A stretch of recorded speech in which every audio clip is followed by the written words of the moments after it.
For me, never giving up meant just that. I mean, every single day when I woke up, I thought, today's the day.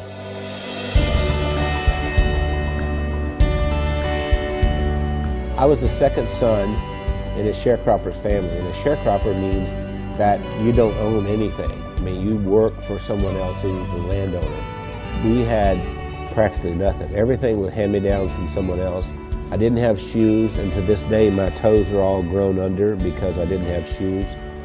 I remember I had this encounter with my mother, and I said, you know, tell me you love me, and she didn't do it. And so I went down and I sat on this creek bank, and I thought, you know what? I don't care if anybody loves me, I love me. I made a list of goals that I wanted to accomplish, and they were laughable because I didn't even have 2 nickels to rub together, but my first goal was I was going to be a millionaire by the time I was 35. Number 2, I was going to have food to eat because we were always hungry. I mean, my little brother and I used to make mud pies to stop the hunger pains, and I was going to travel all over the world. Those were my goals.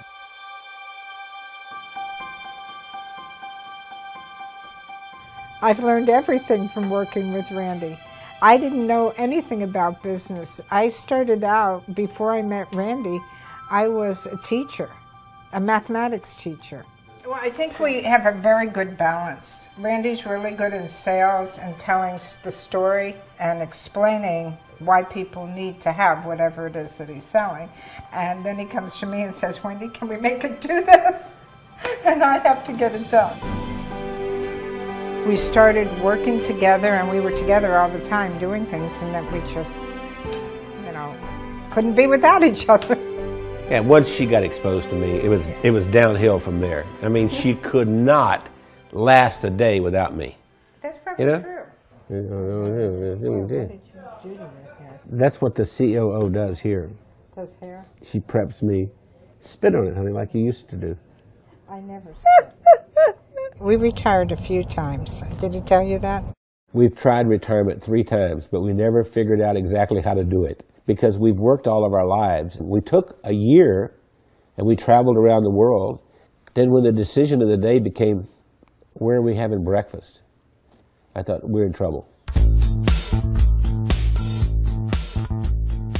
If I were giving you advice and you were meeting Wendy for the first time, I would tell you, don't get your feelings hurt if she uses her phone while she's meeting with you.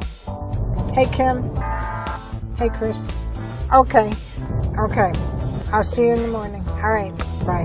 Bye-bye. I kind of feel like a triage nurse at a hospital. And every week I go in and I reprioritize. No, I'm not approving that. I think what drives Wendy is her desire to be the best and provide the best of service to everyone. Awakened at 2:30 in the morning, and I hear this little click, click, click, click, click, click, click, click. And it's Wendy over there looking something up at 2:30 in the morning. And I'll say, why aren't you sleeping? You can do that tomorrow morning. We are the definition of entrepreneurs.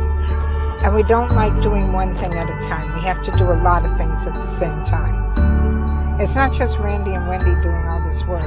The whole team, every single one of us works round the clock. Hey, gorgeous. Listen, Bernice has been with us for what, 5, 6 years? 6 years. Yes. And we love her to death. And I love you guys. Yeah. Randy leads with his heart. And he's the most incredible person I've ever met. He's gone through so much in his life. And I believe that Randy's, I'm going to make me cry here. Randy has made the difference in my life. What's important is, what do I contribute this day to make the world a better place? I know that sounds corny, but that's really what it is. My daddy used to say, we leave here with empty pockets. The other thing my dad said is that when you leave, you'll be accountable for 2 things. 1, how did you treat Mother Earth? And 2, how did you treat the people on Earth?